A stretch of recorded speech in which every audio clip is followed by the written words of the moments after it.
Сайн уу манайхан? Өнөөдөр бүгдээрээ бүх цаг үеийн хамгийн шилдэг кинонуудын нэг Хоббит сурвалжын эхний ангийг сонсцгоно.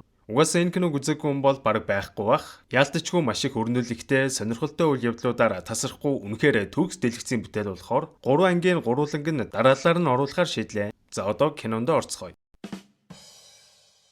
Дундад ертөнцийн хувьд хэсэгт байрлах Эребор ууланд одоочууд өөрсдийн хаан тулсаа байгуулан хэдэн зууны туршид амьдарсаар ирсэн бөгөөд эдний уул алт эрдэнэс зэрэг ховор үнэт чулуунуудаар баян учир манай одоочууд ууландаа уурхай байгуулан эртнээс алт мөнгө үнэт чулуу олборлон асар их баялагтай хаан тулсыг бүтээжээ. Дэд зөвхөн алт эрдэнэс олборлоо зогсохгүй ховор металлуудаар асар өндөр уур хийд сайтай сэлэм алах гэдэл төрөл бүрийн төмөр зэвсэг үйлдвэрлэдэг бөгөөд дундад ертөнцийн хамгийн чанартай сэлмийг зөвхөн одоочууд л хийдэг гэсэн дам яриа хүртэл байдаг. Дундад ертөнцид одоочудаас гадна хүмүүс, эхэмсэг эльфүүд, үзлийн мухай оркууд, бас гоблинууд, шидтнүүд, авас киноны маань гол дүр хоббитууд амьдардаг. Эребор уулын урхайг ухах тусам улмал их алт эрдэнэс гарч ирсээр одоочуудын хаан тулсын хаан Тор сүүл рүүгээ хүчирхэг баатрын удам гэдгээч мартан зөвхөн эд хөрөнгөндөө улам их шунан алт эрдэнэсэл нүдэнд нь харагддаг болж байлаа. Нэг өдөр тэд урхаагаас энэ ертөнцид ганц л байх Аркенстон гих хизээч өнгөө алддаггүй маш ховор чулууг болоход Тор үнийг хаан ширээнийхээ дээр залан одоочуудын хаан тулсын сүр хүч бэлэгдэл болгодог. Асар их алт эрдэнэсийн төлбөрч өдрөгч тусам зэр зэвсэг нь сайжирч буй одоочуудад тал засах санаатай эльфүүдийн эзэн хаан Трандил Тор дээр очиж уулзан Аркенстоныг өөрийн нүдээр харан бишрэх ба өөрийн эрдэнэсээ ч үгэн одоо дарахнаар зүйлт хэлэхээр өгсөн ч Тор өөрөө асар их эрдэнэстэй байж Трандилийн эрдэнэсийг өөртөө авна гэж гүжүүдэлснээр одоочууд болон эльфийн хаан тулсын хооронд зөрчил үүсэж эхэлдэг. Гэхдээ одоочуудын энэ тансаг амьдрал тийм ч удаан үргэлжилсэнгүй. Алтанчулсан Смауг гэхлүү Эребор уул руу давтлан одоочуудын хаан тулсыг нураахаар шийджээ. Смауг руу асар их галаар Эребор уулыг шатааж эхлэх үеэр зөвхөн одоочуудын хаан тулсч биш хүмүүсийн амьдардаг нуурын иргэн хотынхон хүртэл Смаугийн дайралтанд өртөн хот тосгон нь сүудэж эхэлнэ. Хэдий хамгийн шилдэг зэр зэвсэгтэй ч гэсэн Смаугийн дайралтыг тэд зогсоож чадсангүй. Зугтгаар болоход эзэн хаан Тор Аркенстон чулууга барингүйж байгаад нөгөө олон алт эрдэнэс дундаа унгаагаад алдчихваа. Аркенстоныхоо ардаас орох гэж байхад нь түүний ачхүү Торын өвгөө зогсон Эребор уулыг орхин гардаг. Одоочууд хаан тулсаасаа зүхтэж байх үеэр эртэдийн уулдсан эльфийн эзэн хаан зэргүүдийнхээ амтаар тэднийг харж байсан ч тусалсангүй. За ингээд алт эрдэнэс байтугай гэр орончгүй болсон хэдэн мянган одоочууд өмнөд зүг рүү дөрвөн тэндээ хар бор ажилхийн өдрийг өнгөрөөдөг болсон ба удалгүй Тор хаан одоочуудын хамгийн анхны эзэн тулс байрлаж байсан Мория хэмээх ууланда оршин суухаар зэргүүдэд дагуулад очтол тэнд нь хэдэн мянган оркийн зэргүүд эзэн суусан байсныг хараад бас бөөн тулаан болно. Энд Тор оркуудын удирдагч дундад ертөнцийн хамгийн хүчирхэг орк Азогтой нүүр тулгч Тор хитрхи хөгширч бас алт эрдэнэсэнд хитэх шунсан шунлаасаа болоод хүчмүтэй болцсон байсан тул Азогт тэр дурын ялагдах ба Азог Торын толгойг тасдан ачхүү Торыных нь өмнө шидэнд оромжилдог. Өвөг нь алсан дуурсан Торын Азогтой нэгийг үзэж эхлэгч Азог хитрхи хүчтэй байсан болохоор бас л алуулах дээрээ тулсан ч газарт байх царсмуудыг бамбаа болго ашиглаад гарыг нь тасдаж орхидог. Гараа тастуулсан Азог тэр дөрөө ухрах үед одоочууд урам орон улам давшиж эхлэх ба нилээн тулаан болсны эцэст одоочуудын хэдэн мянган зэргүүдээс ердөө 13 одоо дайчин л үлдсэн байдаг. Эцсээ хүртэл тулалдсан дайчдад одоо ганц л зориг үлдсэн. Эребор уулаа луугаас буцааж авах. Гэхдээ тэр хэд цөөх хүлээ учир яах учраа олохгүй энтэнд очин дархны газруудад ажиллан өдрийн олоо залгуулаа явж явах үед дундад ертөнцийн цөөн хэдэн шидтнүүдийн нэг болох Саарл Гандальф гарч ирэн Торнтой уулзах ба одоочуудыг уулаа буцааж авахт нь туслахаар болдог. Гандальф Эребор уул руу нууцаар орох хаалгыг дүрсэлсэн газрын зураг харуулхад Торн ийм нууц хаалга байдгийг ч мэддэггүй болохоор гайхаад явчихна. Гандальф хэлж байна. Та нар 13 дахь учраа тэр лууг яасан ч дийлэхгүй. Тэглээч тэр луу одоочуудын үнэрийг авсан даруйдаа л та нарыг мэдчихнэ. Тийм болохоор уул руу нууцаар орж Аркенстоныг Сэмэрхэ авч чадах хулгайч бидэнд хэрэгтэй. Гэж хэлэхэд Торн Гандальфыг хүндэлдэг болохоор хэлснээр нь л хийхээр болдог. За тэгээд тэдний яриад байгаа хулгайч бол манай киноны маань гол дүр болох Билбо Баггинс гэх хоббит. Хоббитууд дундад ертөнцийн хамгийн жижигхэн биетэй хүмүүс бөгөөд дундад ертөнцийн өмнөд хэсэгт байрлах цэцэг навчсаар дүрсэх хөндөд хамаатан саднараа оршин сууцгаах ба Билбогийн хувьд тамхи байгуулан цайгаа уусан шигээл нарлаад тайван сайхан сууж идэл Гандальф хурж ирэн яриа өдөх гэтэл Билбо зочин хүлээж авахгүй гэд хаалгаа тасаагаад орно. Орой хоолоо ичээд идэхгээ сууж итэл баахан одоочууд нэг нэгээрээ орж ирснээ хамаг хоол ундын идээд эхлэх ба ядж яхад яасан ч хиддгийн. Бүр хавар хүртэл идэхгээд хураасан хоол хүнсийн хүртэл идээд дуусчихнөө. Билбо уурлыг гисэн ч үс сахландаа баригдсан энэ нөхдүүдээс айгаад юу ч хэлж чадсангүй.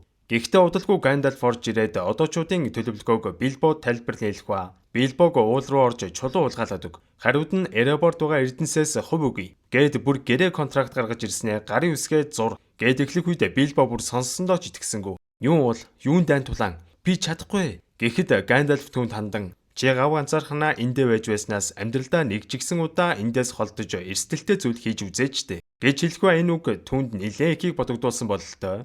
Маргааш нь нөгөө эдийн араас гүүхээрээ шахам явж очиод тэдний хүсэлтийг зөвшөөрөн хамт Эребор руу явхаар болдог.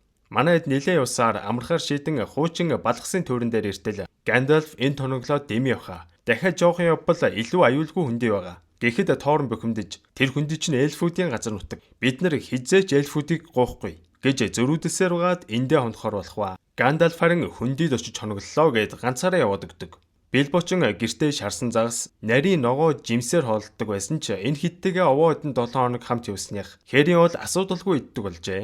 Гэтэл тэр хэдийн морин алга болчиж гайхаа харж идэл агууд нэг гал асаацсан байхаар нь очиод үзтэл үзээрийн царайтай 3 трол моринуудаар нь хоол хийх гээд усаа буцалгаад сууж идэм да.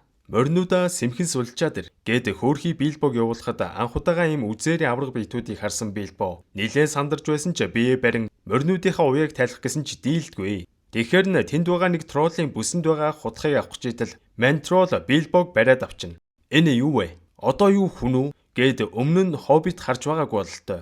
Ман троллууд хоорондоо нилээн мэтгэлцэж байтал манай одоочууд зэр зэвсгээ барьсаар довтлон гарч ирээд троллуудтай нэгийг үзэлцснэ. Энэ хэд алалцж байх хооронд Билбо газар унсан хутгыг аван мордуудаас судлаж байхыг нэг тролл нь хараад Билбог барьж аваад хэдий хэсэг болгон тастна гэж сүрдүүлснээр одоочуудыг бас бариад авноо.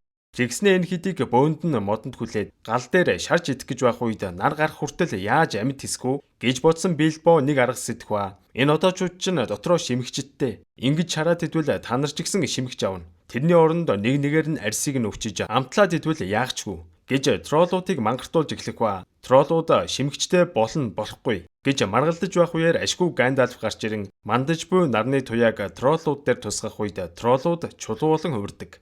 Энэ газар нутагт хизээч троллууд ирдэг болохоор яагаад өрчин троллууд байсныг Гандальф дотроо ихэд гайхнаа.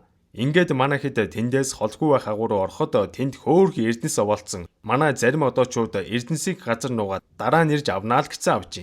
Гандальф харин тэнд байх жижигхэн сэлмийг авснаа Билбод өгөх ба. Энэ сэлмэн оркууд эсвэл гоблинууд ортвол цэнхэр болж хувирдаг ид шидтэй ингэнэ. Дүрсэлэгдэн дундад ертөнцийн бас нэгэн шидтэн болох бор шидтэн маань ойд гэрлүүг орох гэж байхдаа нэг зараг гимтсэн байхыг хараад гэртээ оруулаад эмчлэхгээ байж итэл эдний цонхыг нэг хар бараан зүйл бүрхэн авах ба. Гарч ирээд хартал эдний ойд маш том аалзнууд явж байхыг хараад мэн шидтэн сандарч туулаан тэргээ хөлөглөн аалзнуудын араас мөшгөн явж итэл тэд нэг хуучин цайз дээр ирэх ба. Цайзын эргэн тойронд битүү хар энерги байгаа нь мэдрэгдэх бөгөөд удалгүй нэг сүнс гарч ирээд түүн рүү дайрахч манай шидтэн маань мэн сүнсийг бараг тамруун тонилгож орхив яв. Юутаач нэг сэлэм унаал ирлээ. Гэхдээ тэнд нэг хар дүрс гарч ирэх ба. Энэ хар дүрс нь дундад ертөнцийн хамгийн хүчрэхэг харанхуун хүч удахгүй гарч ирэх гэж байгааг илтгэх ажээ. Байдал эвгүйдэх гээд байгааг мэдсэн бор шидтэн Гандальфыг хайж олон ирээд харанхуй хүч дундад ертөнцөд гарч ирэх гэж байгааг Гандальфд сануулсан хэлж байх үеэр гэнтэл тэдний араас 2 чон гарч ирэх ба. Оркууд тэдний араас мөшгөн араас нь ирж байгаа нь энэ. Манай хэд одоочууд жижигхэн биетэй хэдий ч энэ 2 чоныг алах энүүхэнд байв.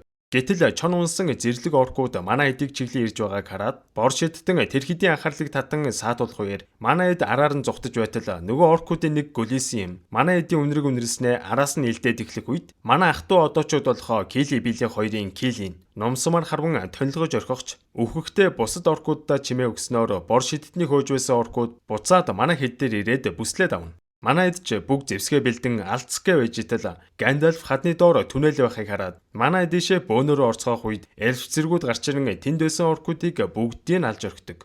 Эльфүүд өөрсдийг нь хамгаалсанд итсэн тоорын бухимдгаас өрзүүл хийж чадсангүй. Манай хэд энэ түнэлээрээ дамжин явсаар төгсгөлд нь ирэх үед эльфүүдийн Ривендell гэх хотод ирснийг мэдээд тоорын ихэд уурлан эльфүүдийн газар авчирлаа. Энтэр гэж байсан ч өөцөж цангасан манай хэд хоол унд хараад бардам зангаа түр хаян гидсэд үртэл идэж уугаад хондог. Эльфүүдийн генерал Элронд гэх эрхэм эртний бичгийг ганц мэдэх хүн учир Торын хүссэн үсээгүй өнөөх газрын зураг үзүүлэх үед Элронд газрын зураг дээр бичигдсэн нууц бичгийг тайлан уншиж өгдөг. Намрын ихэнх сарын өмнөх өдөр нар сар давхцах үеэр Эреборын нууц хаалга харагдана гэж бичигдсэн байх ба энэ өдөр амжиж очихгүй бол дахиад дараа жилийг хүлээх хэрэг гарах нэ. Өөрөөр хэлбэл манай хэд яарвчлан явах хэрэгтэй гэсэн үг. Энэ үед оркуудын удирдагч Азог манай хэдийг барьж ирч чадаагүй цэргүүдээ тэр дорн хөнөн Торины толгойг авчирсан хүнд их хэмжээний шан харамж өгнө гэсэн мэдээг дундад ертөнцийн даяар тарааж орхино. Энэ үед Гандальф бусад шиднүүд болох Галадриэл, Саруман хоёртой уулзах ба хар хүч удахгүй сэрэх гэж байгааг хэлээд хар хүч сэрчихвэл Эреборт байгаа луг ашиглан дундад ертөнцийг самарж орхино гэж хэлэхэд Саруман итгэхгүй. Харин ч Эреборт руу очиж луг сэрээж дундад ертөнцид эмх замбраагүй байдал үүснэ. Наад одоочудаа аваад буц гэж хэлэх бол Галадриэл хадагтай Гандальфд итгэж аяллаа болгоомжтой үргэлжлүүлэхийг хүсдэг. Энэ үед манай хэд айл хэдийн эльфүүдийн хотоос чимээг үхэн гараад аяллаа үргэлжлүүлэх бөгөөд ширүүн бороо асгаж байсан ч тэдэнд амрах цаг байсангүй. Эребор руу хурдхан очих ёстой болохоор уулууд матсаар л. Гэтэл хад гинт хөдөлж эхлэх ба энэ зүгээр энгийн хад биш. Аврах хадав битүүд бие биетэйгээ зодтолдчихвэл яах вэ? Энэ л дутаж гиндэ. Манай хэд ч өгчихгүй хичээн хамаг байдгаараа зүгтсэн байж идэл Билбо маань хөл алдаад унах шахсан ч Торн түүнийг татан гаргах ба өөрийгөө ч аваад явчих чадахгүй арчууг амтэн гэж Билбог зэмлэж л байна. За ингээд манай хэд нэг агуу олж аваад тэндээ хонголохоор болох бөгөөд Билбо Торны хэлсэн үгийг бодон би нэрэл өөрийгөө ч аваад явчих чадахгүй байж яаж луутай үзэлцэх билээ дээ гэж бодсны эцэст бусд нь унтсны дараа нууцаар гэрлүүгээ явах гэж идэл одоочуудын нэгэн сэрээд Билбог өөрсдөө нь хамт байхыг хүссэн ч Билбо Торны хэлсэнд их л эмзэглсэн бололтой. Бодлоо өөрчлөх шинжгүй. Гэтэл Билбогийн нөгөө сэлэм генетхэн цэнхэртэй тэгэлдэг шүү. Энэ яриаг нь Торн сонсоод хөвчжидэл генет газар цөмрөөд манай хэд унаад өгдөг. Тэгсэн агуу зүгээр гоблинуудын тавьсан өрхвэс юм байна. Манайд өөрсдийгөө хамгаалах завдалгүй хэдэн зуун гоблин бүжиж аваад гар хөлийн хүлээд явчих үед харин Билбо баригдсангүй. Эвтэйхэн бултаад нэг чулууны ард орчлоо. Энэ үед Билбо сэлмээ гарган нөгөө идэх араас сэмхэн гитэж байтал нэг гүлийсэн гоблин гарч ирээд дайрахад манай хүн сандарч их л ив хавгүй сэлмээрээ тулалдж байгаад мань хоёр хоёулаа хүл алдаад хадны доошоо унаад өгнө. Энэ үед гоблинууд манай хэдийг чирч гулдацсаар өөрсдийнхөө эзэн хаан гээд үзлийн царайтай юм дээр авчрах үед Торныг тэр дорн таниад одоо чамайг оркуудад аваачиж өгнө. Чиний толгойг их өндрөөр үнсэн байлээ гэж хэлэхэд гоблинууд манай хэдийн толгойг тасдах гэж оролдох үед цавцагаан гэрэл цацарч гоблинуудыг бүгдийг хуу хамаал явчихв. Гандальф маань энэ хэдийг аварж дуусахгүй юм да. Нөгөө хэдийг зэвсгээ аваад тулалд гэж хэлэхгүй манай хэд бөөндөө хэдэн зуун гоблинуудтай цусаа гартал тэмцэлдэж эхэлнэ. Манай тэндээс гарахын тулд нэг шатуулж аваад нөгөөхөө барьсан жижигхэн гоблинуудыг төлхөн унгаахын унгааж сэлэмдгийн сэлэмдэн зарим нь ном сумаараа хөнөө урагшилсаар Гандальф том чулууг тастан байхад чулуу өнгөрөн тэдний замд гарч ирсэн гоблинуудыг газартаа тэгшлэх бөгөөд алаад байхтал улмал олуулаа болж гарч ирээд үнэн ядаргааны юм аан гоблинууд. Гэтэл тэдний урд гоблинуудын хаан нөгөө үзлийн царайтай нөхөрч нь гарч ирээд том юм ярьж итэл Гандальф хэдхэн сэлэмтэл хааныг нь ядхамгүй нухаад хайчна. Гэтэл манай хэдийн зогсож байсан модон гүр сэтрэн доошогоо унаад өгөх бөгөөд манай хэд яг өгөх нь гэж бодсон ч хадны дор очиод эвтэйхэн зогсож чаднаа. Дүрслэгдэн хадны дор унсан Билбо маань ухаан алдсан байсан ч ямартай ч хүнд шарах аваагүй бололтой. Гэнэтхэн нэг муухай чимээ гарахаар нь цочоод хартал бид бүхний сайн мэдих Голлум тууж байна. Ашгүй шинэ мах унаад ирлээ. Өнөөдөр сайхан оллох нэ гэсэн Билбото тулалдаж байгаад унсан гоблиныг идэх гээд жирж идэл нөгөөх нь сэргээд Голлум тэр хоёр ноцолдож байх үеэр Голлумын карманаас нэг алтан бүгж унахыг Билбо хараад тэр дөрөө сэмэрх авчина. За тэгээд энэ бүгж бол бүгжний эзэн кинон дээр гардаг хэргийн эзэн хингэргийн төхөр шүү дээ.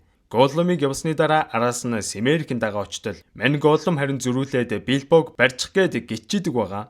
Тэгснэ Билбог харснаа өнөөдөр надад онцгой амттан ирсэн бололтой гэд дайрах гэхэд Билбо сэлмээ гаргаж ирэхэд Голлум түн рүү хамаагүй дайрч чадахгүй. Энэ Голлум гэд нөхөр өмнө нь яг л Билботой адилхан хоббит байсан бөгөөд тэр бүгжийг олж зүүсэн цагаас эхлэн гаднах төрхөн өөрчлөгдөн үзээр амтан болж хувирснаа хэлдэг. Голлум байсгийгээд л өөртөө тэрсэлдэж байгаагаас харахад мань хүний дотор хоёр өөр төрлийн зан шин зэрэгцэн оршиж байдаг бололтой. Тэгснэ Билбод хандан хоёлаа таавар тааж тоглоё. Чи ялвал би чамд эндээс гарах замыг зааж өгнө. Харин би ялвал чамаа гиднэ. Гэхэд Билбо азаа үзэн тоглохоос өөр аргагүй болдог. Энэ Голлум харагдаж байгаа шиг бишээ. Нилээн толгой сайтай юм байна. Билбогийн асуултуудад бүгдд нь зөв хариулчлаа шүү. Одоо юу асуух вэ гэж бодсны эцэст миний карманд юу байгаа вэ? Гэхэд Голлум зөв хариулж чадсангүй. Тэгснээ өөрийнх нь карманд байсан бүгж алга болсныг анзаараад "Чи мөн хулгайч, миний бүгжийг авчихаж" гэд Билбог хөөж эхлэх ба яг баригдгийн даваан дээр Билбо нөгөө бүгжийн зүвтэл алга болчт юм да. Энэ бүгжиг зөвл харагдхаа болдгийг мэдсэн Билбо "Мань Голлумыг алчт юм уу" гэж бодсон ч ягаад ч юм өрөвдөн амьд үлдээхээр шийддэг. Гэтэл энэ үед Гандальфын дуу орхон сонсогдож эхлэх ба манай хэд гоблинуудаас зугтсан явж байгааг хараад Билбо тэр хэдийг дагсаар агуугаас гарч чаднаа. Гоблины агуугаас гарч ирсний дараа манай хэд Билбо айдсны гайхан ярилцаж байхад Торн бусдаа хандан "Цаад ч гэрлүүгээ явцсан. Бид Билбогүүгээр аяллаа үргэлжлүүлэх нь" гэд яриа үжитэл Билбо бөгжөө талин гинтхэн гарч ирэхэд Торноос бусд нь бүгд л баярлан жижигхэн биетэй дайны ямар ч туршлагагүй Билбо яаж н агуугаас эсмэнд гарч ирснийг нь гайхан бүгд л шагшин магтахва. Гандальф ч зөвхнээ сонгосондоо улмал итгэлэн нэмэгдэж байлаа. Гэхдээ Билбогийн карманд нэг зүйл байхыг анзаарсан ч чимээгүй өнгөрөхөөр шийдлээ. Гэтэл бүх зүйл ингээд дууссангүй. Оркуудын удирдагч Азог манай хэдийн үнрээр мөшгсөөр угаад баг тулаад ирлээ. Оркуудын чон уйлах чимээнээр манай хэд хар хурдаараа зүгтэж байгаад хадны ирмэг дээр ирээд цааш явах замгүй болчдөг. Гандальф тэр эдийг мод руу авир гэж хэлэх ба бүгд л мод руу авираад гарлаа. Оркуудын чон модны доор сүргээрээ ирэн модыг нь унгаачихгаал үзээл байна. Энэ үед Гандальф нэг арга сэтгэж модон дээр байсан ирвэхэд нэг зүйл шивнэн тусламж дуудуулахаар явуулдаг. Удалгүй Азог модны ойролцоо ирэх үед түүнийг харсан Торн шоконд ороод явчихна. Тэр жил Азогийн гарыг тасдах үедээ үгцэн гэж бодож исэн юм байна л да. Чоннууд моднуудыг нааш цааш нь түлхсээр байгаад нэг нэгээр нь унгаж эхлэх үед манай хэд модноос мод руу дамжин үсэрсээр хавцлын ирмэг дээр байх сүүлийн мод руу бөөнөрөө үсрэн гардаг. Чоннууд энэ модыг ч мөн адил унах гэж оролдох үед шидтэн маань ашгүй нэг шидэ гарган боргоцоонуудыг шатаан чоннууд руу шитгэхэд чоннууд галнаа сайн ашгүй ухарч эхлэхэд манай хэд баярлан орилоход нөгөө мод нь хөрсөөр өвгц татагдан ирмэг рүү яг унах нэ. Манай эдийн зовж буг харан бахтаваа анган зогсож буй Азогийг хараад Торны хамаг ууранд буцалж өвөөгийнхэн толгойг тастан өнөөж байсан нь санаанд нь ороход өөрийгөө барьж дэлсэнгүү. Модноосоо өсрөн буугаад сэлмээ баринд давталсан ч Азогийн чон ганц л мөргөд унгаачна. Торн бууж өгсөнгүй. Сэлмээ бариад босч итол Азог алхаараа нам цохиж өргөдөг. Ухаалцсан Торны толгойг Азогийн цэрэг тасдах гэж оролдох тэр мөчид Билбо түүнийг зогсон мен цэргийг сэлмээрээ хэд дүрээд хөнөөж өргөдөг. Жижигхэн биетэй хоббит замд нь хөндлөснийг харсан Азогийн уур хурч Билбог өөрийн гараар алах гэж оролдох үед манай хэд бөөндөө хүч төрөө орж ирснээр оркуудтай алалцаж эхэлдэг. Гэхдээ л өдөржингөө алхаж туйлдтлаа ядарсан одоочууд маань оркуудыг тийм ч амархан нухаж чадсангүй. Бараг л ялагдаж эхлэх үед Гандальфын тусламж болох асар том бүрэгдүүд гарч ирснээр оркуудыг авчидан хяаруулж эхэлнэ. Бүрэгдүүд аврах том савраараа манай эдийг нэг нэгээр нь хавцлаас зөөж эхэлснээр Азог дахиад одоочуудыг алж чадсангүй. Алдсандаа бүр бөөн уур. Энэ бүрэгдүүд энтхийн өндөр хавцлуудад амьдардаг бөгөөд манай эдийг өндөр хавцлын орой дээр буулган явах үед Торын ухаан орохгүй хിവэр л байлаа. Гандальф ич идэх өвчээр Торныг сэрэх үеэр Билбог харснаа. "Чи чинь амиа бодохгүй намайг хамгаалах гэж оролдлоо. Аминдаа хайргүй мө?" гэх зэргээр Билбог зэмлэж ийснаа гинтэл Билбог тэврэн аваад өөрт нь эргэлзэж арчаагүйгээр нь дуудаж байсандаа уучлалтгүйн Билбод дахиж эргэлзэхгүй гэдгээ амладаг. Энэ бүхний эцэст манай хэд алсад дүнхийн орших өөрсдийн эзэн тулс Эребор уулын барааг харан чимээгүйхэн зогсцоох бөгөөд Эребор хүртэлх замд маш олон адал явдал тэднийг хүлээж байгаа нь тодорхой. Энэ үед Эребор ууланд нэг жижигхэн болжмор нисж байгаад хаданд самар цохих үеэр ямар ч хүнгүй асар том Эреборын цайзд цуурайдах чимээ сонсогдож эхлэх ба асар их алт эрдэнэс дундаас луугийн нүд харагдах нь манай хэдийн гол дайсан Смауглуу сэрж байгаа нь.